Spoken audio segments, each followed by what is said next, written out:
ஒரு ஊர்ல ஒருத்தர் இருந்தான். ஒரு நாள் காலையில எழுந்திரிச்சான். ஒரு 10 ரூபாய் எடுத்து சட்டை பையில வச்சுக்கிட்டான். கடை தெருவுக்கு புறப்பட்டான். காய்கறி வாங்குறதுக்காக அவன் போறான். காய்கறி சந்தைக்கு போய் சேர்ந்தான். கத்திரிக்காய் 1/4 கிலோ கொடுங்கன்னான். கொடுத்தாங்க. காசு கொடுக்கறதுக்காக சட்டை பையில கையை விட்டான். பணத்தை காணும். 10 ரூபாய் சட்டை பையில வச்சுக்கிட்டு தான் வந்தான். அது இப்போ அங்கே இல்லை. வழியில் எங்கேயும் அது விழுந்துட்டு போட்டுருக்கு. அல்லது யாராவது திருடர்கள் தெரியாமல் அதை எடுத்துக்கிட்டு போட்டாங்களா என்னன்னு தெரியல. எப்படியோ 10 ரூபாய் அவன் இழந்துட்டான். கையில் காசு இல்லை. அதனால் கத்திரிக்காயை திருப்பி கொடுத்துட்டு கவலையோட வீட்டுக்கு திரும்பி வந்தான். அதையே நினச்சிக்கிட்டு இருந்தான். அவனுக்கு துக்கம் அதிகமாக போச்சு. அழ ஆரம்பிச்சிட்டான். காய்கறிகள் வாங்கிட்டு வந்து ஆனந்தமாக சமைச்சு சாப்பிட்லாம்னு நினச்சோம். அது முடியாமல் போச்சேங்கிற கவலை அவனுக்கு. அதனால் அதை மறக்கவே முடியல. இது நடந்து கொஞ்ச நாள் ஆச்சு. அதே மனுஷன் இன்னொரு நாள் அதே மாதிரி புறப்பட்டான். பணத்தை எடுத்து பையில் வச்சுக்கிட்டான். காய்கறி சந்தையை நோக்கி போய்கிட்டு இருக்கிறான். இப்போ வழியில் ஒரு ஏழை பையனை பார்த்தான். தம்பி எங்கே போகிற அப்படின்னு கேட்டான். ஐயா பள்ளிக்கூடத்துக்கு போய்கிட்டு இருக்கிறேன்னா அவன். சரி அதுக்கே இவ்வளவு கவலையோடு போய்கிட்டுருக்கிற அப்படின்னு விசாரித்தான் அவன். ஐயா நான் ரொம்ப ஏழை, வீட்டில் வசதி இல்லை, பரீட்சைக்கு பணம் கட்டணும், இன்றைக்கி கடைசி நாள், என்ன செய்கிறதுன்னு தெரியலன்னா. இவன் பார்த்தான். தாங்கிட்ட இருக்கிற பணத்தை எடுத்து அந்த பையன்கிட்ட கொடுத்தான். இதை வச்சுக்கோ, உடனே பணத்தை கட்டு, நல்லா படி, பரீட்சை எழுது அப்படின்னு சொல்லிவிட்டு திரும்பி வந்துட்டான். வெறுங்கையோடு திரும்பி வந்தும் வீட்டில் கேட்குறாங்க எங்கே காய்கறின்னு வழக்கம் போல் கேட்டாங்க. இவன் நடந்ததை சொன்னான். இப்போ வீட்டில் இருந்தவங்க அவங்ககிட்ட ஒரு கேள்வி கேட்டாங்க. ஏங்க இதே மாதிரி முன்னாடி ஒரு தடவை காய்கறி வாங்க போய் வெறுங்கையோடு திரும்பி வந்தீங்க, இப்போவும் வெறுங்கையோடு தான் திரும்பி வந்திருக்கிறீங்க. ஆனால் முன்னாடி வந்தப்போ வருத்தமாக இருந்தீங்க, இப்போ உங்கள் முகத்தில் வருத்தம் தெரியலையே அப்படின்னு கேட்டிருக்கிறான். அதாவது வீட்டில் இருக்கிறவங்க கேட்டாங்களாம். இப்போ அந்த மனுஷன் யோசிக்க ஆரம்பித்தானான். இந்த 2 நிகழ்வுகளுக்கு என்ன வித்தியாசம்? போன தடவையும் அவன் பணத்தை இழந்தான், இந்த தடவையும் அவன் பணத்தை இழந்திருக்கிறான். போன தடவை யாரோ திருடிட்டு போயிட்டாங்க, இந்த தடவை அவனாவே ஒரு பையன் பேரில் இறக்கப்பட்டு எடுத்து கொடுத்துருக்குறான். அன்னைக்கு பணம் போயிட்டுதேன்னு வருத்தமாக இருந்தது, இன்றைக்கி பணம் போனாலும் மனசுக்கு மகிழ்ச்சியாக இருக்குது, நிறைவாக இருக்குது. கொஞ்சம் யோசிச்சு பாருங்கள். பணத்தை இழந்தது மகிழ்ச்சிக்கோ வருத்தத்துக்கோ காரணமாக இருக்க முடியாது. அப்படின்னா வேற எது காரணம்? அன்றைக்கு பணத்தை இழந்துட்டேன்னு அழுதான், இன்றைக்கு பணத்தை இழந்தாலும் மகிழ்ச்சியாக இருக்கிறான். ஆகவே மகிழ்ச்சிக்கும் துக்கத்துக்கும் இழப்பு காரணம் அல்ல, இழப்பு பற்றிய நம்முடைய அறிவு தான் காரணம் அப்படிங்கிறது பெரியவர்களுடைய கருத்து. எந்த பொருளும் நமக்கு கவலையை உண்டு பண்ணுறதில்ல, அந்த பொருள் பேரில் நாம் வைக்கிற பற்று தான் கவலையை உண்டு பண்ணுது. பொருள்கள் நம்ம விட்டுட்டு போயிட்டா நாம் அழுதுகிட்டு இருக்கிறோம், நாமே அதுகளை விட்டுட்டு வந்துட்டா மகிழ்ச்சியாக இருக்கிறோம். இந்த உண்மையை புரிஞ்சுக்கிட்டு நம்முடைய வாழ்க்கையை நல்ல விதமாக அமைச்சிக்கணும். ஒரு ஆள் அழுதுகிட்டு இருந்தான். ஏன்டா அழுகுறேன்னு கேட்குறார் ஒருத்தர். இழக்கிறதுக்கு எதுவும் இல்லை அதனால் அழறேன்னா. என்னடா சொல்கிறேன்னார். கிட்ட வாங்க சொல்கிறேன்னா. இந்த மணி பர்ஸை வேற ஒருத்தன் பாக்கெட்லேருந்து திருடினேன், அப்புறம் தான் புரிஞ்சுது அவங்ககிட்ட இழக்கிறதுக்கு எதுவும் இல்லைங்கிறது. ஆமாங்க இது காலி பர்ஸு, அதனால் இப்போ அழுதுகிட்டு இருக்கிறேன், திருடியும் பிரயோஜனம் இல்லை அப்படின்னு சொல்லிவிட்டு அழுதானா. இப்பெல்லாம் நம்ம ஊரில் மாமியார் மருமகள் ஒருத்தர் நல்லா புரிஞ்சுக்கிட்டு நல்ல விதமாக தான் இருக்கிறாங்க பல இடத்துல.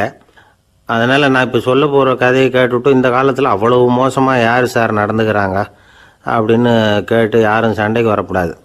இன்னொரு உண்மையையும் சொல்லிவிடுறேன். அதாவது இந்த கதையை நமக்கு எழுதி அனுப்பி இருக்கிறதே கொஞ்ச நாளில் மருமகளாகவும் அதுக்கப்புறம் கொஞ்ச காலத்தில் மாமியாராகவும் ஆக போகிற ஒரு நேயர் தான். சரி இந்த கதைக்கு வருவோம். அதாவது ஒரு சின்ன குடும்பம், அந்த வீட்டில் மாமியார் ஆட்சி, அவங்க வச்சது தான் சட்டம். பிள்ளையாண்டான் எப்படின்னா அம்மா சொல்கிறதையும் கேட்டுக்குவான், மனைவி சொல்கிறதையும் கேட்டுக்குவான், நமக்கு என்னத்துக்கு வம்புங்கிற டைப்பு. மருமகள் பேரில் குறை கண்டுபிடிக்கிறதுலேயே அந்த மாமியாருக்கு ஒரு சுவாரஸ்யம். சின்ன சின்ன விஷயத்துலலாம் குத்தம் கண்டுபிடிச்சிக்கிட்டே இருக்கிறாங்க. பொதுவாக எல்லாரும் எப்படின்னா ஏதாவது ஒரு காரணத்துக்காக சண்டை போட்டுக்கிட்டு இருப்பாங்க. அந்த அம்மா எப்படின்னா ஏதாவது ஒரு சண்டையை போடுறதுக்காக காரணத்தை தேடிக்கிட்டு இருப்பாங்க. அப்படி ஒரு மனசு. அந்த மருமக பொண்ணு பாவம் பயந்து ஒவ்வொரு காரியமும் செஞ்சுக்கிட்டு வந்தது. இப்படியே பல வருஷம் ஓடி போட்டுது. அந்த மாமியாருக்கும் ரொம்ப வயசாகிட்டுது. இருந்தாலும் அந்த பழைய சுபாவம் மட்டும் மாறவே இல்லை. திடீர்னு ஒரு நாள் பக்கவாதம் அந்த அம்மாவுக்கு ஒரு பக்கம் கை கால் இழுத்துக்கிட்டுது. வாய் சுத்தமாக பேச முடியாமல் போயிட்டுது. சத்தம் மட்டும் வரும். ஒரு பக்கத்து கை காலை அசைக்க முடியும், பேசுகிறதெல்லாம் கையால் தான், அதாவது கை சைகையால்.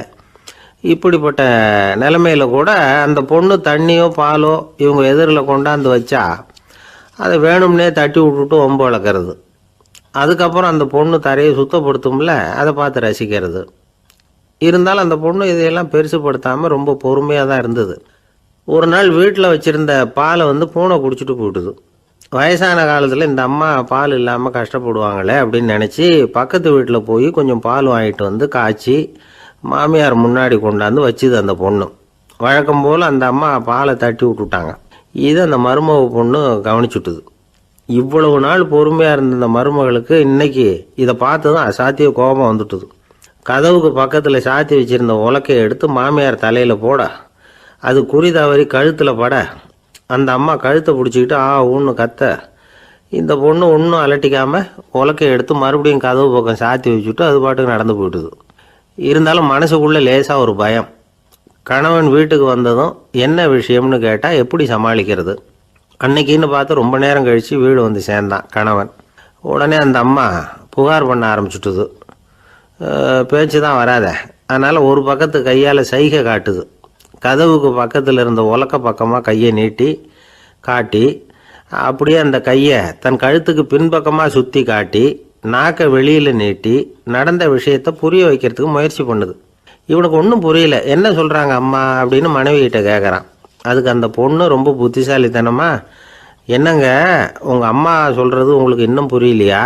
அவங்க உங்களை பார்த்து என்ன சொல்கிறாங்கன்னா, ஏண்டா உலக்க மாதிரி நிற்கிற, சாக போகிற எனக்கு சங்கிலி எதுக்கு, என் கழுத்தில் கிடக்கிற இந்த சங்கிலியை கழட்டி என் மருமக கழுத்தில் போடுறா அப்படின்னு சொல்கிறாங்க அப்படின்னு தான். ஓ அப்படியா விஷயம்னு சொல்லி அம்மா கழுத்தில் இருந்த சங்கிலியை எடுத்து மனைவி கழுத்தில் போட்டுட்டு, அம்மா உன் விருப்பப்படியே போட்டாச்சு, இனிமேலாவது நிம்மதியாக படுத்து தூங்கு அப்படின்னு சொல்லிவிட்டு உள்ளே போயிட்டான். பார்த்தீங்களா கதையை? அதனால தான் மாமியார்கள் சைகை காட்டுறதுன்னா கூட இனிமேல் ஜாக்கிரதையாக இருக்கணும். இந்த உலகத்தில் உண்மையாகவே வேதாந்தம் பேசுகிறவங்களும் உண்டு, உள்ளுக்குள்ளே வேற மாதிரி இருந்துக்கிட்டு வெளியில் வேதாந்தம் பேசுகிறவங்களும் உண்டு. ஒரு ஆள் இருந்தார். அவரும் ஒரு கடை வச்சு வியாபாரம் பண்ணிக்கிட்டு இருந்தார். மகா கஞ்சன், யாருக்கும் எந்த உதவியும் செய்ய மாட்டார். எச்சில் கையென்ன ஈர கையை கூட உதற மாட்டார். அப்படிப்பட்ட மனுஷன். அந்த ஊருக்கு ஒரு முனிவர் வந்துக்கிட்டு இருந்தார். வருஷத்துக்கு ஒரு தடவை வருவார். ஒரு நாள் 2 நாள் இருப்பார், அப்புறம் போயிடுவார். அந்த முனிவர் வர்றப்போலாம் இந்த ஆள் எழுந்திரிச்சு ஓடி போய் அவரை வரவேற்பான். ரொம்ப பெரிய வேதாந்தி மாதிரி அவர்கிட்ட பேசிக்கிட்டு இருப்பான். காயமே இது பொய், வெறும் காற்றடைத்த பையும்மா, தர்மம் தலைகாக்கும்மா. பணம் என்ன சார் பணம், இன்னைக்கு ஒருத்தன் கையில் இருக்கும், நாளைக்கு ஒருத்தன் கையில் இருக்கும், எல்லாம் மாயம். எனக்கு தான் இன்னமும் இந்த சம்சார பந்தத்திலிருந்து விடுபடுறதுக்கு நேரம் வரலேம்மா. அந்த முனிவரும் இந்த ஆள் இப்படி சொல்கிறத கேட்ட உடனே, ஏப்பா அப்படி சொல்கிற, இப்போ கூட நீ சரின்னு சொல்லு, உனக்கு தீட்சை கொடுத்து இதிலிருந்து விடுபடுற ஞானத்தை போதிக்கிறேன் பார். உடனே அந்த ஆள் என்ன சொல்லுவான் தெரியுமா? ஐயோ சாமி, இப்போ அது எப்படிங்க முடியும், பிள்ளைங்கள்லாம் சின்ன சிறுசுங்க, அதுகளுக்கெல்லாம் ஒரு கல்யாணம் காட்சின்னு செஞ்சு கடமையை முடிச்சுட்டா நீங்கள் சொல்கிறபடி செஞ்சு விடலாம்மா. சரி, இன்னும் முனிவர் போயிடுவார். அடுத்த வருஷம் வருவார். இவன் வழக்கம் போல் வேதாந்தம் பேசுவான். சரி தீட்சை கொடுக்குறேன் வா அம்பார். பேரம்பேத்தியை பார்க்கணும், கோர்ட்டில் கேஸ் ஒன்று இருக்குது, அது முடியணும் அப்படின்னு தயங்க ஆரம்பிச்சிருவான். எல்லாம் சொல்லுவான், ஆனால் குடிக்கிறதுக்கு தண்ணி கூட கொடுக்க மாட்டான். ரொம்ப வருஷம் கழித்து மறுபடியும் ஒரு நாள் அந்த ஊருக்கு முனிவர் வந்தார். இவன் கடைக்கும் வந்தார். அப்புறம் அங்கே கல்லாவில் நம்ம ஆள் இல்லை, அவன் புள்ள தான் உட்காந்துருக்கிறான். அப்பாவை போலவே புள்ளையும் எழுந்திரிச்சு ஓடியாந்து முனிவரை வரவேற்றான். அப்பா எங்கன்னு விசாரிச்சார் முனிவர். ஐயோ அதை ஏன் கேட்குறீங்க சாமி, உங்ககிட்ட தீட்சை வாங்கி இந்த சம்சார பந்தத்திலேருந்து விடுதலை பெறணும்னு சொல்லிக்கிட்டே இருப்பார், அது நிறைவேறாமலே போய் சேர்ந்துட்டார். போன மாதம் ஒரு நாள் திடீர்னு நெஞ்சு வலிக்குதுன்னார், அவ்வளவுதான் போட்டுன்னு போயிட்டார் அப்படின்னு புலம்புனான் பையன். இதை கேட்டதும் முனிவர் சிரிச்சாரான். அவன் எங்கடா போவான், உன் அப்பா எங்கேயும் போகல, இதோ வாழை ஆட்டிக்கிட்டு உன் காலடியிலே இருந்துக்கிட்டு இருக்கான் பார் அப்படின்னு சொல்லி அங்கே நின்றுக்கிட்டு இருந்த ஒரு நாயை சுட்டி காட்டினாரான். என்ன சாமி சொல்கிறீங்க அப்படின்னு ஆச்சரியமாக கேட்டிருக்கான் பையன். உடனே முனிவர் அந்த நாயோட தலையில் ஒரு தட்டு தட்டி பேசுகிறா அப்படின்னாரான். உடனே அந்த நாய் வேதாந்தம் பேச ஆரம்பிச்சுட்டு தான். காயமே இது போய் வெறும் காற்றடைத்த பை அப்படின்னு தான். முனிவர் சொன்னார், அடே இப்போவும் ஒன்றும் கெட்டு போகல, நீ விரும்புனா சொல்லு, உனக்கு தீட்சை கொடுத்து என் பின்னாடியே அழைச்சிட்டு போயிடுறேன், அங்கே அழைச்சிட்டு போய் உனக்கு ஞானத்தை போதிக்கிறேன், வர்றியா அப்படின்னு கேட்டிருக்கார். உடனே அந்த நாய் சொல்லிச்சான், ஐயோ அதை ஏன் கேட்குறீங்க சாமி, நான் உண்ணாமல் தின்னாமல் ஏராளமான சொத்து சேர்த்து வச்சுட்டேன், என் பிள்ளைங்க அதோட பெருமை தெரியாமல் ராத்திரி நேரம்லாம் கதவை திறந்து போட்டுட்டு தூங்கிடுவாங்க, அதனால் இப்படி நாயாக பிறந்து ராத்திரி பகலாக சுற்றி சுற்றி காவல் காத்துக்கிட்டு கிடக்கிறேன், இப்போ எப்படி சாமி வர முடியும் அப்படின்னு கேட்டுதான். அறியாமையிலேயே சுகம் கண்டு இப்படி இருக்கிற ஆளுங்களுக்கு எப்படி விடுதலை கிடைக்கும், எப்போ விடுதலை கிடைக்கும் அப்படின்னு கேட்குறார் தசாவதானி, திருக்குறள் பேர் ராமையா. அவர் கேட்குறது நியாயம் தானே. இந்த காலத்து பையன் ஒருத்தன் அப்பா கிட்ட சொன்னான், அப்பா இன்னைக்கு நான் 1 ரூபா மிச்சப்படுத்தி விட்டேன் அப்படின்னு. நானும் அப்படியா என்னடா பண்ணேன்னு கேட்டிருக்காரு அப்பா. டவுன் பஸ்ஸில் ஏறாமல் அது பின்னாடியே ஓடியாந்தேன், 1 ரூபா மிச்சம் தானே அப்படின்றான். அட பாவி, ஒரு ஆட்டோ பின்னாடி ஓடியாந்துருந்தா 10 ரூபா மிச்சமாயிருக்குமே, வேஸ்ட் பண்ணிட்டியே அப்படின்னாராம் அந்த அப்பா. ஒரு கடற்கரை ஓரம், அங்கே ஒரு சின்ன கிராமம். அந்த கிராமத்தில் ஒரு சின்ன பள்ளிக்கூடம். கடற்கரை ஓரத்தில் உள்ள ஒரு விடுதியில் ஓய்வுக்காக ஒருத்தர் வந்து தங்கியிருக்கிறார். பள்ளிக்கூடத்தில் ஏதோ விழா நடக்கிறது மாதிரி தெரிஞ்சுது. உடனே அவர் அந்த பக்கமாக வந்தார். இங்கே என்ன நடக்குதுன்னு விசாரித்தார். பள்ளி ஆண்டு விழா நடக்குதுன்னாங்க. உடனே போனார். கண்காட்சி ஒன்று வச்சுருந்தாங்க. உள்ளே போய் பார்த்தார். பள்ளிக்கூடத்தில் படிக்கிற மாணவர்களே சொந்தமாக தயார் பண்ண பொருள்களை காட்சிக்கு வச்சுருக்கிறாங்க. அந்த ஊர் மக்கள்லாம் அதை கூட்டம் கூட்டமாக போய் பார்த்துக்கிட்டு இருக்கிறாங்க. இவரும் ஆர்வமாக அதையெல்லாம் பார்த்துக்கிட்டே போகிறார். ஒரு இடத்துல ஒரு சின்ன ரயில் செஞ்சு வச்சுருந்தாங்க, மாணவர்களே தயார் பண்ணது. மின்சாரத்தால் அது ஓடுறது மாதிரி பண்ணி வச்சுருந்தாங்க. அதில் ஒரு சின்ன பொத்தான் இருக்கும், அது அமுக்குனா ரயில் ஓடும், சுற்றி சுற்றி வரும். மாணவர்கள் எதிரில் நின்று அதுக்கு விளக்கம் கொடுத்துக்கிட்டு இருக்கிறாங்க. இவர் அதை கவனித்தார். ரயில் ஓடுறத பார்த்தார். அங்கே நின்றுக்கிட்டு இருந்த மாணவர்கள்கிட்ட விளையாட்டாக கேட்டார், ஏன்பா இந்த ரயில் எதனால் ஓடுது அப்படின்னு கேட்டார் இவர். சக்தியினால் ஓடுது அப்படின்னாங்க மாணவர்கள். அது என்ன சக்தின்னு கேட்டார். அதுக்கு பேர் மின்சாரம் அப்படின்னாங்க. சரி, நீங்கள் மின்சாரத்தை பார்த்துருக்குறீங்களா அப்படின்னார். நாங்கள் பார்த்தது இல்லைங்க, ஆனால் இதை செய்யறதுக்கு எங்களுக்கு உதவி பண்ண ஆசிரியர் ஒரு பட்டதாரி, ஒரு கால் அவர் பார்த்துருக்கலாம் அப்படின்னாங்க. அவர் எங்கே இருக்காருன்னு கேட்டார். இதோ அழைச்சிட்டு வர்றோம்னு ஓடினாங்க. அவர் அழைச்சிட்டு வந்தாங்க. அவர்கிட்ட ஒரு பெரியவர் கேட்டார், மின்சாரத்தை நீங்கள் பார்த்துருக்குறீங்களா அப்படின்னு. மின்சாரத்தை பார்க்குறதாவது நான் பார்த்ததே இல்லை. நான் பார்த்தது அது செயல்படுற விதத்தை தான். அது விளக்கை வந்து எரிய வைக்குது, ரயிலை ஓட வைக்குது, இது மாதிரி எத்தனையோ எந்திரங்களை வந்து செயல்பட வைக்குது. ஆனால் உண்மையிலேயே அது என்னன்னு எனக்கு தெரியாது. ஒருவேளை இந்த பள்ளிக்கூடத்து தலைமை ஆசிரியருக்கு தெரிஞ்சிருக்கலாம், ஏன்னா அவர் ஒரு மேல்நிலை பட்டதாரி அப்படின்னாராம் அவர். சரின்னு போய் தலைமை ஆசிரியரை கூப்பிட்டுக்கிட்டு வந்தாங்க. அவர்கிட்டையும் இதே கேள்வி கேட்டாராம் அவர். மன்னிக்கணும், இந்த கேள்வி இதுவரைக்கும் யாரும் என்கிட்ட கேட்டதில்லை. சக்தியை யாரும் பார்க்க முடியாது, ஆனால் அது செயல்படும் விதத்தை தான் பார்க்க முடியும் அப்படின்னாராம் அவர். இப்போ இதுவரைக்கும் கேட்டுக்கிட்டு இருந்த பெரியவர் சிரித்தார். சிரிச்சுட்டு சொன்னாராம், சரி அதுக்காக ஒன்றும் கவலைப்படாதீங்க, என்னுடைய பெயர் தாமஸ் ஆல்வா எடிசன் அப்படின்னாராம். இதை கேட்டதும் அங்கே இருந்தவங்களுக்கெல்லாம் அதிர்ச்சி, ஆச்சரியம். என்னது, நீங்கள் தானே எடிசன்? நீங்கள் எவ்வளவு மின்சார கருவிகளை உண்டாக்கி இருக்கிறீங்க, நீங்களா இந்த கேள்வியை கேட்டது அப்படின்னாங்களாம். ஆமாம், நான் தான் கேட்குறேன், ஏன்னா நானே மின்சாரத்தை பார்த்தது கிடையாது அப்படின்னாராம் அவர். அன்புங்கிறது இப்படிப்பட்டது தாங்கிறார் ஓஷோ. அன்புங்கிறது நம்ம உடற்கூறு அமைப்பில் இல்லை, அது நம்ம உடம்புல உள்ள சுத்த சக்தியின் வெளிப்பாடு. அதை உணரத்தான் முடியுமே தவிர பார்க்க முடியாது. அன்பே உன்னை வந்து நான் என் இருதயத்தில் வச்சிருக்கிறேன் அப்படின்னுலாம் சொல்லுவான். இதெல்லாம் சும்மா. இது வந்து டாக்டர்கள் சொல்கிற இருதயம் கிடையாது. அது வந்து ரத்தத்தை தள்ளுகிற ஒரு கருவி, அவ்வளவுதான். ஞானிகள் சொல்லுகிற இதயம் வேற, அது கண்ணுக்கு புலப்படாத ஒரு சக்தி. என்னுடைய இதயம் ரொம்ப விசாலமானது சார் அப்படின்னார் ஒருத்தர்.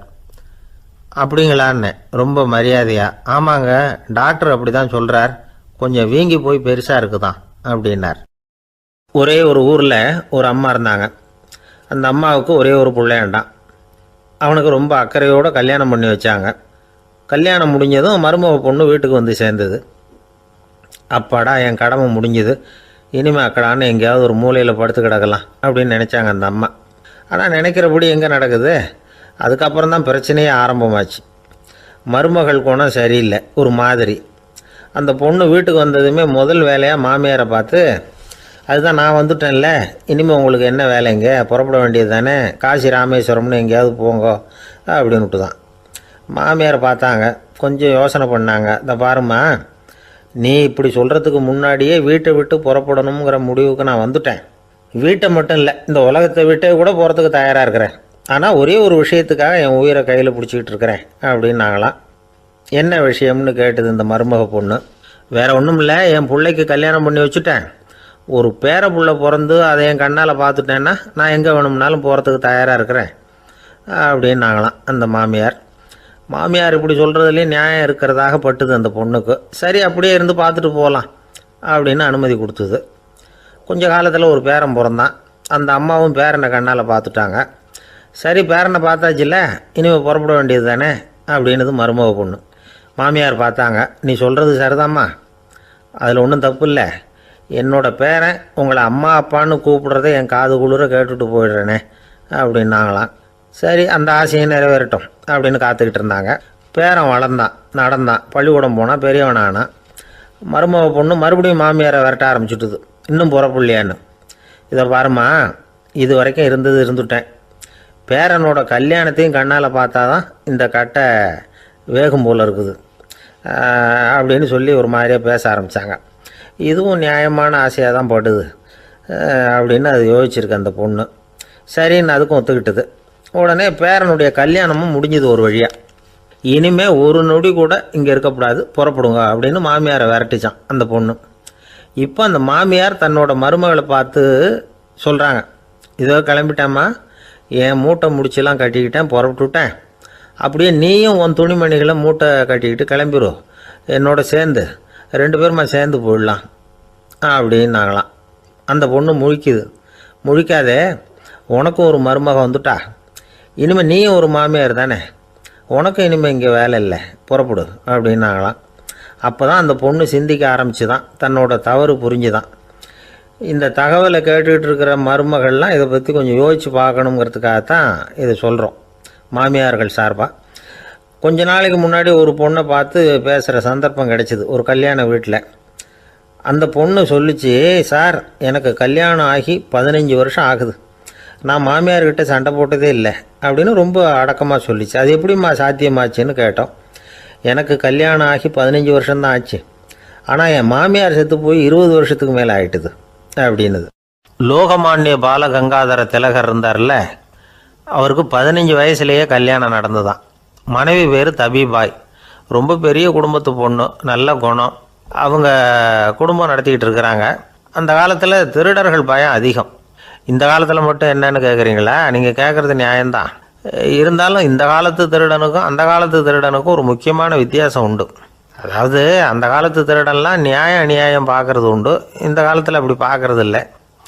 அந்த காலத்தில் திருட வர்றவங்கள்ட்ட கூட ஒரு தார்மீக உணர்வு உண்டாம். அதாவது அப்போ உள்ள கொள்ளைக்காரங்க எதை களவாடினாலும் சரி, அரிசியை மட்டும் களவாடுறது இல்லையா, அப்படி ஒரு கொள்கை. அதனால் பாருங்கள், அந்த காலத்து பெண்கள் நகை நட்டுகளை பத்திரமா வைக்கணும்னா பெட்டியில் வைக்கிறதில்ல, அரிசி பானையில் போட்டு வச்சு விடுறது. இப்போல்லாம் பேங்க்கில் சேஃப்டி லாக்கர்னு இருக்குல்ல, அது மாதிரி அந்த காலத்தில் சேஃப்டி லாக்கருங்கிறது அரிசி பானை.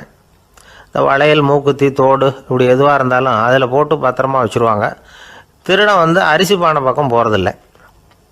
ஏன்னா சாப்பிட்ற விஷயத்தில் கை வைக்கக்கூடாது, அது பாவம் அப்படின்னு அவன் நினைக்கிறான். திலகரோட மனைவி தபிபாயும் அதே மாதிரி தன்னுடைய ஆபரணங்களை ஒரு அரிசி பானைக்குள்ளே போட்டு மூடி வச்சுருந்தாங்களாம். இப்படி இருந்தப்போ ஒரு நாள் ஒரு பிச்சைக்கார பொண்ணு வீடு வீடாக பிச்சை கேட்டுக்கிட்டே வந்திருக்குது.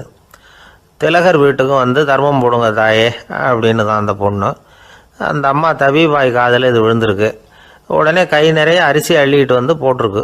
பாத்திரத்தில் அரிசியை போட்டதுக்கு அப்புறம் தான் தெரியுது, பளிச்சுன்னு கண்ணில் படுது. அதாவது அந்த அம்மாவோட வைர மூக்குத்தி ஒன்று அரிசியோடு சேர்ந்து அந்த பிச்சைக்கார பொண்ணு பாத்திரத்தில் போய் விழுந்துட்டுது. இந்த அம்மாவுக்கு மனசுக்குள்ளே குழப்பம், என்ன இப்படி ஆகிட்டுதே, மூக்குத்தி போயிட்டுதே, பிச்சை பாத்திரத்துலேருந்து அதை எப்படி எடுக்கிறது அப்படின்னு தயக்கம். வாயை திறந்து அதை கேட்குறதுக்கும் கூச்சம். திண்ணையில் உட்காந்துருந்த திலகர் இவ்வளவையும் பார்த்துக்கிட்டு இருக்கிறார். மனைவியின் மனசுக்குள்ளே நடக்கிற மௌன போராட்டத்தை அவர் நல்லா புரிஞ்சுக்கிட்டாராம். மனைவியை பார்த்து சொன்னாராம், தபிபாய், இது தெய்வ சம்மதம், அவளுக்கு சேர வேண்டிய மூக்குத்தி அவகிட்ட போயிட்டுது, பிச்சை பாத்திரத்தில் விழுந்த மூக்குத்தியை எடுக்க வேணாம் அப்படின்னாராம். சரின்னு சொல்லிவிட்டு மேற்கொண்டு எதுவும் சொல்லாமல் அந்த அம்மா வீட்டுக்குள்ளே போயிட்டாங்களாம். இந்த காலத்துலலாம் அது மாதிரி நடக்குமா? வெறும் அரிசியை போட்டுவிட்டு விவகாரம் பண்ணிகிட்டு இருக்க மாட்டோமா? ஒரு பெரிய மனுஷன் வீட்டுக்கு ஒரு பிச்சைக்காரன் வந்தான். ஐயா, நாங்கள் பிச்சைக்காரங்கள்லாம் சேர்ந்து ஒரு சங்கம் வச்சுருக்குறோம், அதுக்கு நிதி சேர்க்குறோம், அதுக்கு ஒரு 100 ரூபா கொடுத்தீங்கன்னா எங்களுக்கு பெரிய உதவியாக இருக்கும் அப்படின்னானா. அதெல்லாம் ஒன்றும் கொடுக்க முடியாது போ அப்படின்னாரான் அவர். அப்படின்னா ஒரு 50 ரூபாயாவது கொடுங்களேன் அப்படின்ட்டுருக்கான். அதுவும் முடியாதுன்னு சொல்லிவிட்டார். 25 ரூபா அப்படின்னு இருக்கான். எதுவும் முடியாது அப்படின்னாராம். சரிங்க, இவ்வளவு பெரிய வீட்டுக்கு வந்துட்டு வெறுங்கையோடு திரும்புறது நல்லா இருக்காது, அதனால சும்மா ஒரு ரூபா மட்டுமாவது கொடுங்க அப்படின்ட்டுருக்கான் அவன். ஒரு பைசா கூட என்கிட்ட கிடையாது அப்படின்னு விட்டாரான் இவர். அப்படின்னா நீங்கள் ஒரு காரியம் பண்ணுங்களேன் அப்படின்னானா அவன். என்ன செய்யணும் அப்படின்ட்டுருக்கார். எங்கள் சங்கத்தில் நீங்களும் ஒரு மெம்பராக சேர்ந்துருங்க அப்படின்னானா. காஞ்சிபுரத்தில் பல்லவ ராஜா ஒரு கோவில் கட்டினார், கைலாசநாதர் கோவில்.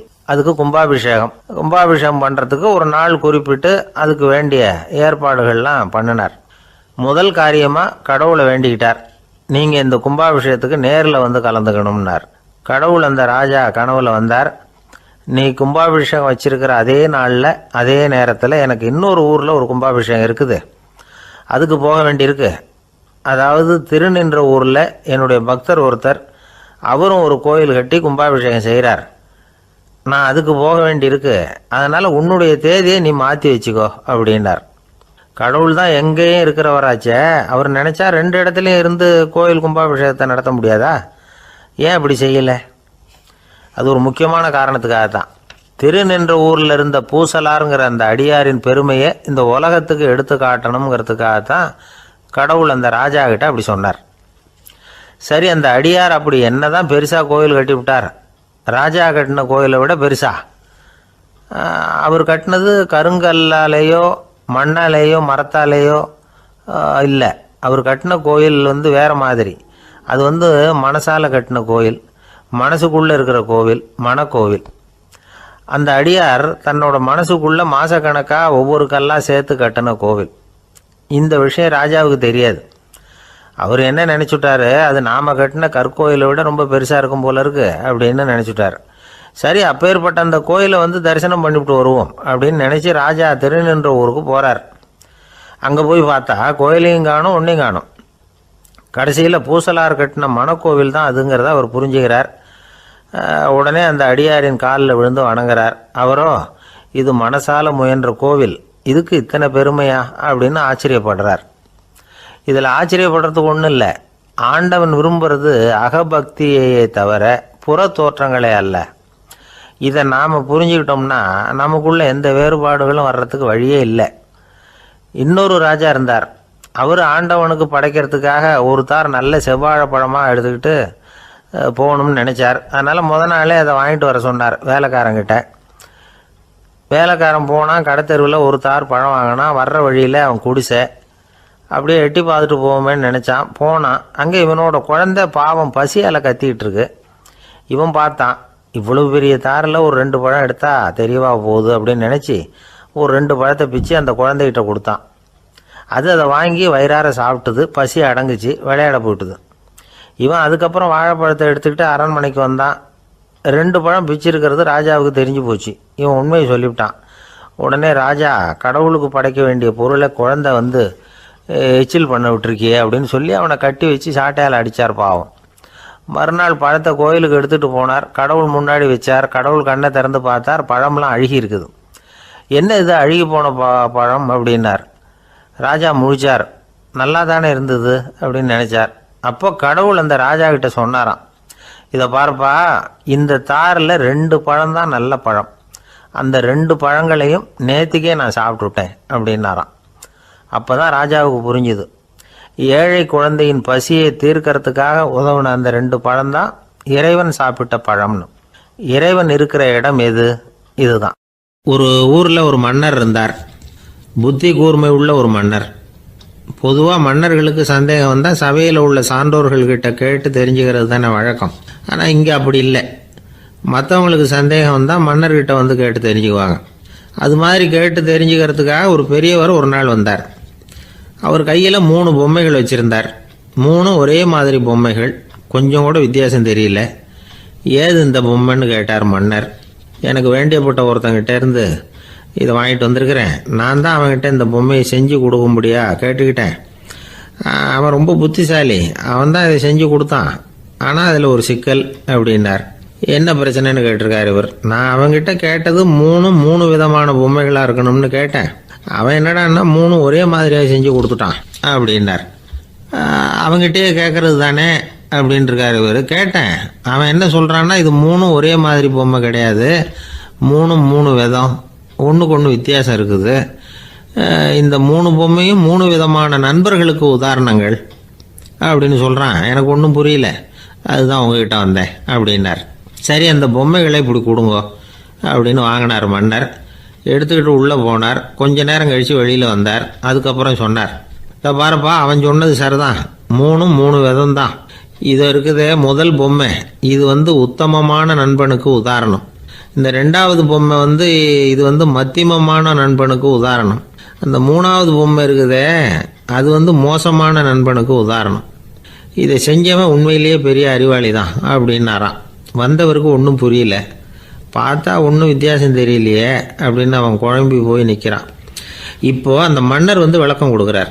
அந்த மூணு பொம்மையையும் எடுத்து முன்னாடி வச்சார். ஒரு மெல்லிய கம்பியை கையில் எடுத்தார். அந்த முதல் பொம்மை காதில் விட்டார். கொஞ்ச தூரம் உள்ளே போய் அப்படியே நின்றுட்டுது அந்த கம்பி. அப்புறம் ரெண்டாவது பொம்மை காதில் அந்த கம்பியை விட்டார். அந்த கம்பி என்னாச்சுன்னா அப்படியே அது வாய் வழியாக வெளில வந்தது. மூணாவது பொம்மை காதில் கம்பியை செலுத்தினார். அது நேராக இன்னொரு காது வழியாக வெளியில் வந்தது. இப்போ இந்த முதல் வகை இருக்குதே, அது மாதிரியான நண்பர்கள் எப்படி தெரியுமா? நம்ம கஷ்டத்தை அவங்கக்கிட்ட சொன்னால் பேசாமல் கேட்டுக்குவாங்க. வெளியில் அதை யாருக்கிட்டையும் சொல்லிகிட்டு இருக்க மாட்டாங்க. வெளியில் தெரியாமல் நமக்கு உதவி பண்ணுவாங்க. செஞ்சுட்டு அதை நான் தான் செஞ்சேன்னு சொல்லிகிட்டு இருக்க மாட்டாங்க. அதுதான் கம்பி ஒரு காது வழியாக போய் உள்ளே நின்றுட்டுது. ரெண்டாவது பொம்மையில் கம்பி என்னாச்சு, ஒரு காது வழியாக போய் வாய் வழியாக வெளியில் வருது. இது மாதிரியான நண்பர்கள்கிட்ட நாம் கஷ்டத்தை சொன்னால் அதை அவங்க 4 பேர்கிட்ட போய் சொல்லி நமக்காக உதவி கேட்பாங்க. நமக்குன்னு கேட்டு வாங்கி அதை நம்மகிட்ட கொண்டுகிட்டு கொடுப்பாங்க. இவங்க மத்தியமமான நண்பர்கள். மூணாவது பொம்மையில் ஒரு காது வழியாக செலுத்துகிற கம்பி இன்னொரு காது வழியாக வெளியில் வந்துடுது. இது மாதிரியான நண்பர்கள்கிட்ட நம்ம கஷ்டத்தை சொன்னால் அவங்க காது கொடுத்து கேட்குறது மாதிரி நடிப்பாங்க. அப்படியே இன்னொரு காது வழியாக அதை வெளில விட்டுருவாங்க. அதை பற்றி கவலைப்பட மாட்டாங்க. இதுதான் இந்த பொம்மைகளுக்குள்ளே இருக்கிற வித்தியாசம் அப்படின்னு விளக்கம் கொடுத்தாராம் மன்னர். படிக்கிற பிள்ளைங்கள்லேயும் இது மாதிரி 3 வகை உண்டு. சில பேர் காதால் வாங்கி மனசில் வச்சுக்குவான். சில பேர் காதால் வாங்கி பேனாவால் எழுதி விடுவான். சில பேர் ஒரு காதால் வாங்கி இன்னொரு காதால் வெளியில் விட்டுருவான். ஒரு பையன் வகுப்பில் ஆசிரியர் பாடம் நடத்தும் பொழுது தலையை வேகமாக ஆட்டி ஆட்டி கேட்பானான். ஏன்டா இப்படி தலையை இப்படி ஆட்டுற அப்படின்னு கேட்டிருக்கான் பக்கத்தில் இருந்தவன். தலையை ஆட்டினா தாண்டா ஒரு காது வழியாக உள்ளே போகிறது, இன்னொரு காது வழியாக வெளியில் வேகமாக வெளில போகும் அப்படின்னானா அந்த பையன். இந்த உலகத்தில் மனுஷன் எவ்வளவோ தவறுகள் செய்கிறான். அதுக்கெல்லாம் என்ன காரணம்? அதை பற்றின ஆராய்ச்சி தான் இன்றைக்கி. இதுக்கு ஆராய்ச்சி என்னத்துக்கு, அது தெரிஞ்ச விஷயம் தானே அப்படின்னு நீங்கள் நினைக்கலாம். ஆனால் அப்படி அலட்சியமாக இந்த விஷயத்தை விட்டுறக்கூடாது. பொதுவாக எல்லோரும் நினைக்கலாம் எது சரி எது தவறு அப்படின்னு தெரியாததுனால தான் மனுஷன் தப்பு பண்ணுறான் அப்படின்னு. ஆனால் அப்படி சொல்லிட முடியாது. மனுஷன் தெரிஞ்சே தான் தவறுகள் பண்ணுறான். இப்போ உதாரணத்துக்கு ஒரு சாலையில் இடது பக்கம் போக வேண்டிய ஒருத்தர் நடுக்கோட்டை தாண்டி வலது பக்கமாக வண்டியை ஓட்டிகிட்டு போகிறாருன்னு வச்சுக்கோங்க. என்னப்பா இது தப்பு இல்லையா அப்படின்னு அவர்கிட்ட கேட்டால், அதெல்லாம் எனக்கு தெரியும், நீ உன் வேலையை பார்த்துட்டு போ அப்படிம்பார். வலது பக்கமாக போகிறது தப்புன்னு தெரிஞ்சே தான் அவர் அப்படி செய்கிறார், அப்படி போகிறார். பெரிய உத்தியோகத்தில் இருக்கிறவங்க கூட லஞ்சம் வாங்குறாங்க. அவங்களுக்கெல்லாம் லஞ்சம் வாங்குறது தப்புன்னு தெரியலன்னு அர்த்தம். திருடுறது தப்புன்னு தெரியாமலாம் மனுஷன் திருடுறான். நல்லாவே தெரியும். நீங்கள் வேணும்னா கேட்டு பாருங்கள், வேறு வழி இல்லை அதனால தான் திருடுறேன்பா. திருடுறது ஒரு புண்ணியமான காரியம்னு திருடனே கூட சொல்ல மாட்டான். திருடுறது தவறுங்கிறது திருடனுக்கு தெரியும் அப்படிங்கிறத விளக்கிறதுக்காக ஒரு பெரியவர் ஒரு கதை சொன்னார். அதாவது 2 திருடர்கள் 2 பேரும் சேர்ந்து ஒரு வீட்டுக்கு போய் ஒரு 10,000 ரூபாயை திருடிட்டு வந்துடுறாங்க. ஒரு காட்டு வழியாக வந்துக்கிட்டு இருக்கிறாங்க. இன்னும் விடியல. 2 பேருக்கும் தூக்கம் கண்ணை சுற்றுது. சரி, இப்படியே ஒரு மரத்தடியில் படுத்து தூங்குவோம், காலையில் விடிஞ்சதும் இந்த பணத்தை 2 பேரும் பங்கு போட்டுக்குவோம் அப்படின்னு முடிவு பண்ணுறாங்க. அதே மாதிரி படுத்து தூங்குறாங்க. நடு ராத்திரியில் ஒரு திருடன் முழிச்சிக்கிறான். விடிகிற வரைக்கும் காத்துக்கிட்டு இருந்தால் 5,000 ரூபா தான் கிடைக்கும், இப்போவே கம்பி நீட்டினா 10,000 ரூபா கிடைக்கும் அப்படின்னு யோசித்து பார்த்துட்டு ஒரு முடிவுக்கு வந்தான். மெதுவாக அந்த 10,000த்தையும் சுருட்டிக்கிட்டு அடுத்தவனுக்கு தெரியாமல் ஓடி போயிட்டான். விடியுது. அடுத்தவன் எழுந்திரிச்சு பார்க்குறான். பணத்தையும் காணலை, பாகஸ்தனையும் காணலை. இந்த திருடன் அந்த திருடனை திட்டுறான். திருட்டு பய, அயோக்கிய பய, இப்படி அநியாயமாக கிளப்பிட்டு போட்டானே அப்படிங்கிறான். இதுலேருந்து என்ன தெரியுது? தெரியாமல் எடுத்துக்கிட்டு போகிறது திருட்டு, அயோக்கியத்தனம், அநியாயம் அப்படிங்கிறது இவனுக்கு தெரிஞ்சிருக்குது. அதனால தான் அடுத்தவனை பார்த்து இப்படி திட்டுறான். அதனால் தெரியாததுனால மனுஷன் தவறு பண்ணுறான்னு சொல்கிறது சரியில்லை. அப்படின்னா மனுஷன் பண்ணுற தவறுகளுக்கு உண்மையான காரணம் தான் என்ன? இதே சந்தேகம் அர்ஜுனனுக்கும் வந்துதான். அதனால தான் அவன் பகவானை பார்த்து கேட்குறான், மனுஷன் தன் விருப்பத்துக்கு விரோதமாக ஏதோ ஒரு சக்தியினால பலாத்காரமாக இழுக்கப்பட்டது மாதிரி பாவம் பண்ணுறானே, அந்த சக்தி என்ன அப்படின்னு கேட்குறான். இதுக்கு பகவான் பதில் சொல்கிறார், காமமும் குரோதமும் தான் அந்த சக்திகள், அதாவது ஆசையும் சினமும். இது ரெண்டும் உன்னுடைய எதிரிகள் அப்படிங்கிறத புரிஞ்சுக்கோ அப்படிங்கிறார். இன்னமும் நுணுக்கமாக பார்த்தா காமத்தினுடைய மறு உருவங்கள் தான் குரோதமும் லோபமும். ஆசை நிறைவேறலைன்னா குரோதம், அதாவது கோபம். ஆசை நிறைவேறிட்டதுன்னா லோபம், அதாவது பேராசை. பாவத்தை கண்ட்ரோல் பண்ணணும்னா அதுக்கு மெயின் சுவிட்ச் எது அப்படிங்கிறது இப்போ தான் தெரியுது. அதுக்கு மனுஷன் தெரிஞ்சே தான் தவறு பண்ணுறான் அப்படின்னு பேசிக்கிட்டோமே. அதுக்கு ஒரு உதாரணம், ஒரு ஆள் ஹோட்டலில் சாப்பிட போனான். சாப்பிட்டு முடித்தான். எழுந்திரிச்சு முதலாளிகிட்ட பில்லை கொடுத்தான். காசை கொடுக்கல. முதலாளி பணம் கொடுன்னு கேட்டார். இவன் என்கிட்ட பணம் இல்லைன்னா. முதலாளி கொஞ்சம் கூட அலட்டிக்கல. உள்ளே இருந்து ஒரு ஆளை கூப்பிட்டார். இவனை கூப்பிட்டுட்டு போய் இட்லி மாவு ஆட்ட சொல்லுன்னார். இவனும் கவலைப்படாமல் உள்ளே போயிட்டான். அப்போது அழைச்சிட்டு போகிற ஆள் கேட்குறான், ஏன் சார் சாப்பிட்றதுக்கு முன்னாடி காசு இல்லைங்கிறது உங்களுக்கு தெரியாதா அப்படின்னு கேட்குறான். தெரியும், காசு இல்லைங்கிறதும் தெரியும், காசு இல்லாமல் சாப்பிட்டா மாவாட்டணுங்கிறதும் தெரியும் அப்படின்னா அந்த ஆள். அப்படின்னா நீங்கள் உங்கள் வீட்லேயே சாப்பிட்ருக்கலாமே அப்படின்னு கேட்குறான் அவன். அதுக்கு இவர் சொல்கிறாரு, அது எப்படி, அங்கே சாப்பிட்டாலும் நான் இதே வேலையை தானே செய்ய வேண்டியிருக்கும் அப்படின்னாராம். ஒரு ஊரில் ஒரு பெரிய செல்வந்தர் இருந்தார். பணத்துக்கு பஞ்சம் இல்லை. அதனால் இந்த உலகத்தில் முடியாத காரியம் எதுவும் இல்லைன்னு நினச்சார். பணம் இருந்தாலும் அந்த நினப்பு தானாக வந்துடும். அதனால் இவரும் அப்படி நினச்சதில் ஒன்றும் தப்பு இல்லை. அந்த ஊருக்கு குருநானக் ஒரு தடவை வந்தார். அவருக்கு இந்த செல்வந்தர் ரொம்ப பிரமாதமாக ஒரு வரவேற்பு கொடுத்தார். ஊர் எல்லையிலேயே எங்கள் வீட்டுக்கு விருந்து சாப்பிட்டுட்டு போகணும்னு கேட்டுக்கிட்டார். அவரும் சரின்னு ஒத்துக்கிட்டார். உடனே தன்னுடைய பங்களாவில் ஒரு பெரிய விருந்துக்கு ஏற்பாடு பண்ணார். குருநானக்கை அழைச்சிட்டு வீட்டுக்கு போனார். உட்கார வச்சார். ஐயா, நான் இந்த ஊர்லேயே ரொம்ப பெரிய வசதி உள்ளவன். என்னால் எல்லாம் முடியும். உங்களுக்காக நான் என்ன செய்யணும்னு சொல்லுங்கள். எதுவாக இருந்தாலும் பரவாயில்ல, எவ்வளவு செலவானாலும் பரவாயில்ல, என்னால் செய்ய முடியும். என்ன செய்யணும்னு சொல்லுங்கள், அது போதும், நான் செய்கிறேன் அப்படின்னு நான் ரொம்ப பணிவா. இதை கேட்டதும் குருநானக் சிந்திச்சார் கொஞ்ச நேரம். அதுக்கப்புறம் தன்னோட சட்டை பைக்குள்ளே கையை விட்டு ஒரு பழைய ஊசி ஒன்று எடுத்தார். அந்த செல்வந்தர்கிட்ட கொடுத்தார். இதை பாருங்கள், இவ்வளவு தூரம் நீங்கள் கேட்கறதுனால சொல்கிறேன், எனக்கு நீங்கள் செய்ய வேண்டிய உதவி இதுதான்னார். ஊசியை கையில் வாங்கிக்கிட்டு இதை என்ன செய்யணும்னு சொல்லுங்க அப்படின்னார் அவர். நீங்கள் செய்ய வேண்டியது என்னென்னா, இந்த ஊசியை பத்திரமா வச்சிருக்கணும். நாம் 2 பேரும் இறந்து போனதுக்கு பின்னாடி இன்னொரு உலகத்தில் நாம் சந்திக்கக்கூடிய வாய்ப்பு இருக்குது. அப்போ இந்த ஊசியை என்கிட்ட கொண்டாந்து கொடுக்கணும். இதுதான் நீங்கள் எனக்காக செய்ய வேண்டிய உதவி அப்படின்னார் குருநானக் லேசாக சிரிச்சுக்கிட்டே. இதை கேட்ட உடனே இந்த பெரியவர் முழிக்க ஆரம்பிச்சிட்டார். அது எப்படிங்க, நான் சாகிறப்ப எப்படி இந்த ஊசியை எடுத்துக்கிட்டு இன்னொரு உலகத்துக்கு வர முடியும்னார்.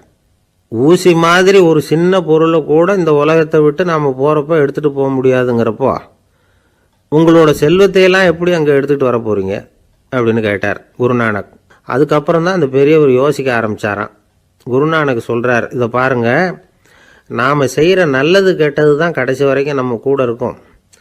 அடுத்தவங்க நல்லா இருக்கணுங்கிறதுக்காக பொருளை செலவு செய்யணும். அப்படி செய்யலைன்னா எந்த பிரயோஜனமும் இல்லை அப்படின்னார். அதுக்கப்புறம் தான் அந்த செல்வந்தரின் அறிவு கண் திறந்து தான். உடனே குருநானக்கை வணங்கினார். ஐயா, என்கிட்ட இருந்த ஆணவம் போயிட்டுது. இனிமேல் என்கிட்ட இருக்கிற செல்வத்தை நல்ல வழியில் செலவழிப்பேன் அப்படின்னாராம். நம்மக்கிட்ட இருக்கிற பணம் எப்பவும் நம்ம கூடவே வந்துக்கிட்டு இருக்காதுங்கிறதுக்கு இது ஒரு உதாரணம். அதுக்காக நாம் பணம் சேர்க்கறத பற்றி கவலைப்பட வேண்டியதில்லை, பேசாமல் படுத்து தூங்கிக்கிட்டு இருந்தால் போதும் அப்படின்னு இதுக்கு அர்த்தம் பண்ணிக்கக்கூடாது. முறையான வழியில் பணம் சேர்க்கணும், அதை முறையான வழியில் செலவு பண்ணணும். அதனால் ஏற்படக்கூடிய மன நிறைவு இருக்குது பாருங்கள், அது அனுபவித்தவங்களுக்கு தான் தெரியும். சொர்க்கத்துக்கு போகிறவங்க இங்கேருந்து பணத்தை எடுத்துகிட்டு போக முடியாது. ஆனால் நம்ம செல்வத்தை இங்கே மற்றவங்களுக்கு பயன்பட செய்து அதனால் ஏற்படுற புண்ணியம் இருக்குது பாருங்கள், அதை எடுத்துகிட்டு போக முடியுமா. இதுதான் ஆன்மீகவாதிகள்லாம் சொல்கிற கருத்து. ஜான் நியூட்டன் ஒருத்தர், அவர் சொன்னார், நான் எப்போவாவது சொர்க்கத்துக்கு போய் சேர்ந்தேன்னா அங்கே 3 அதிசயங்களை பார்ப்பேன்னார். என்னன்னு கேட்டாங்க. நான் யார் யார் இருக்க மாட்டாங்கன்னு நினச்சிக்கிட்டு இருந்தானோ அவங்களில் சில பேர் அங்கே இருப்பாங்க, அது ஒரு பெரிய அதிசயம்னார். சரி, அடுத்தது என்ன? ரெண்டாவது அதிசயம் என்னென்னா, அங்கே இருப்பாங்கன்னு நான் எதிர்பார்த்த சில பேர் அங்கே இருக்க மாட்டாங்க அப்படின்னார். சரி, மூணாவது பெரிய ஆச்சரியம் என்ன அப்படின்னா, நான் அங்கே இருக்க பாருங்க, அதுதான் அந்த மூணாவது அதிசயம் அப்படின்னாராம். இன்பம் துன்பம் இது ரெண்டும் சேர்ந்தது தான் வாழ்க்கை. இது எல்லாரும் சொல்லிகிட்டு இருக்கிற ஒரு உண்மை. அது சரி, இது ரெண்டும் வர்றதுக்கு என்ன காரணம்? துறவி ஒருத்தர் யோசித்து பார்த்துருக்கார். இன்ப துன்பம் தோன்றுவதற்கு முக்கியமாக 6 காரணங்கள் உண்டு அப்படிங்கிறார் அவர். அது என்னங்கிறத நாமளும் தெரிஞ்சு வச்சுக்குவோமே. இப்போ முதல் காரணம் சுயநலம். ஒரு தாயார் தன்னுடைய சுயநலம் கருதி தன்னுடைய மகன் இன்பமாக இருக்கணும்னு ஆசைப்படுறாங்க. மகனும் அப்படியே ஆசைப்படுறான். அதனால் தாயாரின் இன்ப துன்பங்களை பார்த்துட்டு மகனும் இன்ப துன்பம் அடையிறான். அந்த அம்மாவுக்கும் அதே நிலைமை தான். ரெண்டாவது காரணம் உறவு. நான் துறவியான பிறகு கூட உறவுங்கிற காரணத்தினால தான் தாயாருடைய சுக துக்கங்களை கண்டு நானும் சுக துக்கம் அடைகிறேன். என் தாயாருடைய நிலைமையும் இதுதான் அப்படிங்கிறார் ஒரு துறவி. மூணாவது காரணம் என்னென்னா அறிமுகம். எனக்கு அறிமுகமான ஒருத்தரை ரயில் நிலையத்தில் சந்திக்கிறேன். அவர் தன்னுடைய பணப்பையை எங்கேயோ தொலைச்சி விட்டு வருத்தப்பட்டுக்கிட்டு இருக்கிறார். நானும் வருத்தப்படுறேன். அந்த சமயத்தில் யாரோ ஒருத்தர் இதுதானே அவங்க பணப்பை அப்படின்னு சொல்லி கொண்டாந்து நீட்டுறார். பணப்பையை தொலைச்சவர் சந்தோஷப்படுறார், நானும் சந்தோஷப்படுறேன். இது அந்த துறவி சொல்கிற அனுபவம். நாலாவது காரணம் என்னென்னா கருணை. எனக்கு முன்னே தெரியாத ஒருத்தனை யாரோ ஒருத்தன் அடித்து காயப்படுத்தி போடுறான். கருணை காரணமாக நான் அதுக்காக துக்கப்படுறேன். அஞ்சாவது காரணம் எதையும் நம்புறது. ஒரு பசுமாட்டை ஒரு முரணை அடிச்சுக்கிட்டு இருக்கிறான் அப்படின்னு ஒருத்தர் நம்மகிட்ட சொல்கிறாருன்னு வைங்க, உடனே நான் துக்கப்படுறேன். இன்னொருத்தர் அந்த முரணனை போலீஸ்காரங்க பிடிச்சிட்டு போயிட்டாங்கன்னு சொல்கிறாரு, நான் உடனே சந்தோஷப்படுறேன். மூணாவதாக ஒருத்தர் முதல் 2 பேரும் சொன்னது பொய்யுங்கிறார். அப்போ நான் இன்ப துன்பம் ரெண்டுமே இல்லாமல் நிம்மதியாக இருக்கிறேன். இது ஒரு விதம். அடுத்தது 6வது காரணம் என்னென்னா தன்மயமாகுதல். ஒரு நாவல் படிச்சுக்கிட்டு இருக்கிறோம், அதில் வர்ற பாத்திரங்களோட நாம் ஒன்றி போயிடுறோம். அதில் வர்ற பாத்திரங்கள் சிரிச்சுதுன்னா நாமளும் சிரிக்கிறோம், அது அழுதுன்னா நாமளும் அழறோம். அதெல்லாம் அந்த துறவி சொல்கிற அனுபவ உண்மைகள். இன்ப துன்பம் இது ரெண்டும் தோன்றுவதற்கு சுயநலம், உறவு, அறிமுகம், கருணை, எதையும் நம்புறது, தன்மயமாகிறது, இது எல்லாம் தான் முக்கிய காரணம் அப்படின்னு அவர் சொல்கிறார்.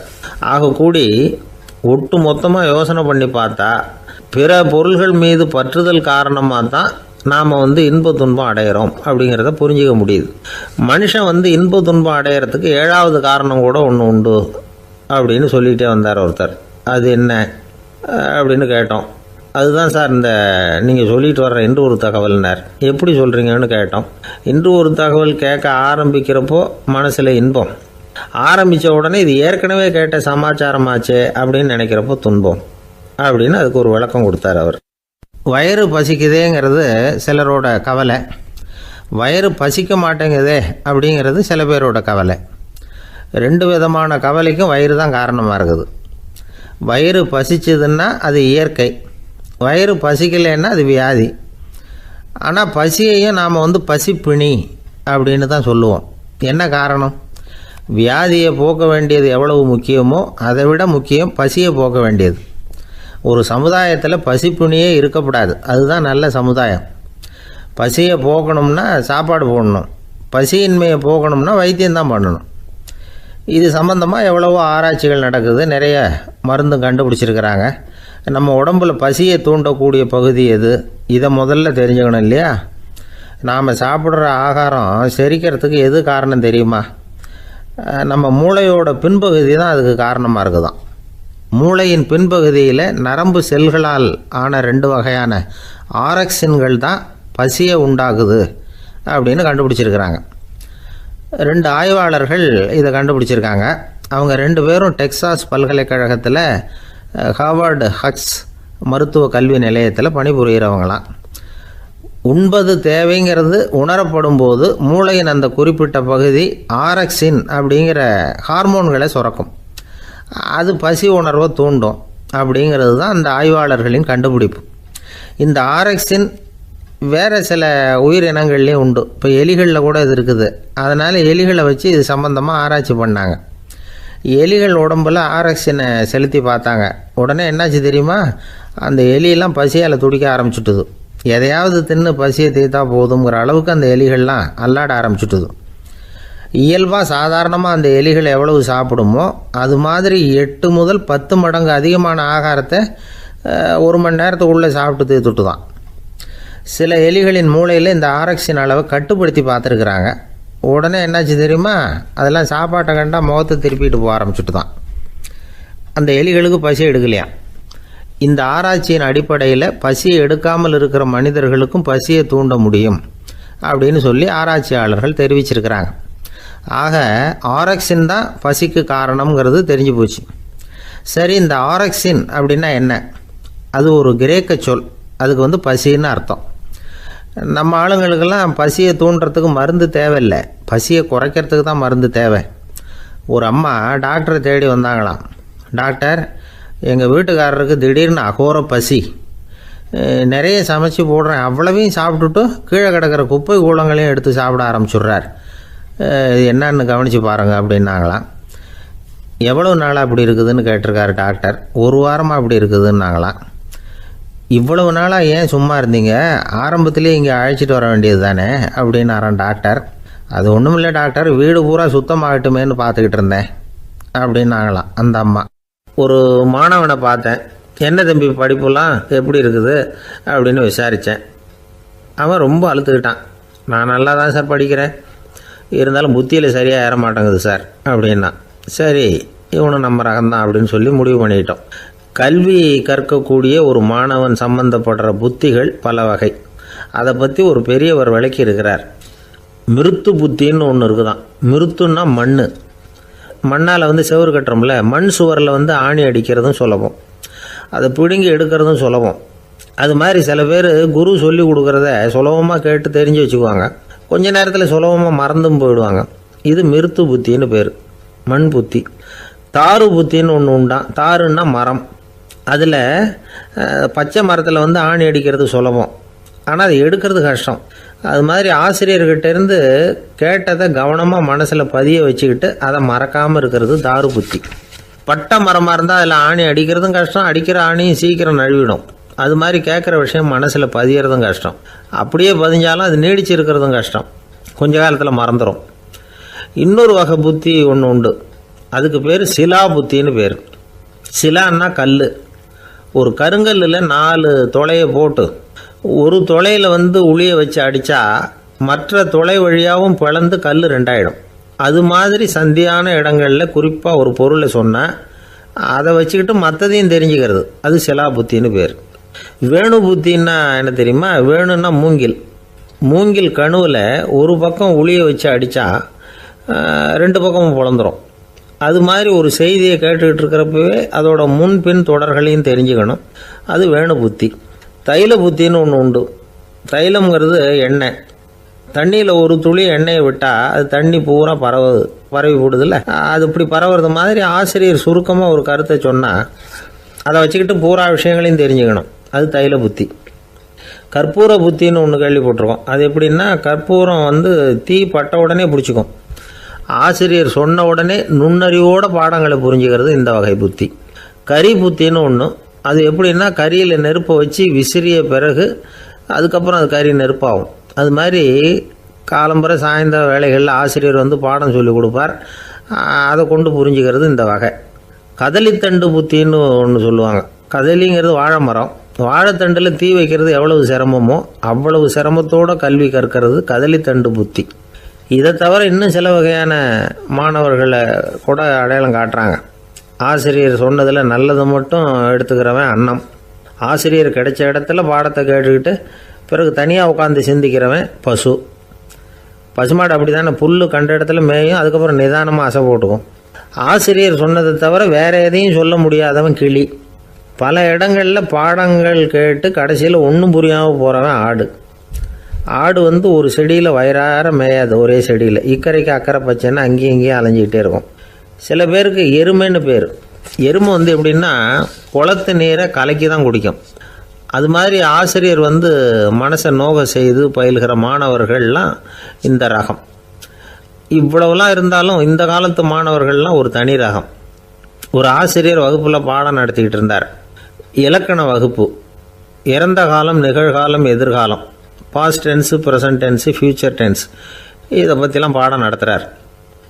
எல்லாம் சொல்லி கொடுத்துட்டு இப்போ நான் ஒரு வாக்கியம் சொல்லுவேன், அது என்ன காலம் அப்படிங்கிறத நீங்கள் சொல்லணும்னார் ஆசிரியர். சரின்னாங்க மாணவர்கள்லாம்.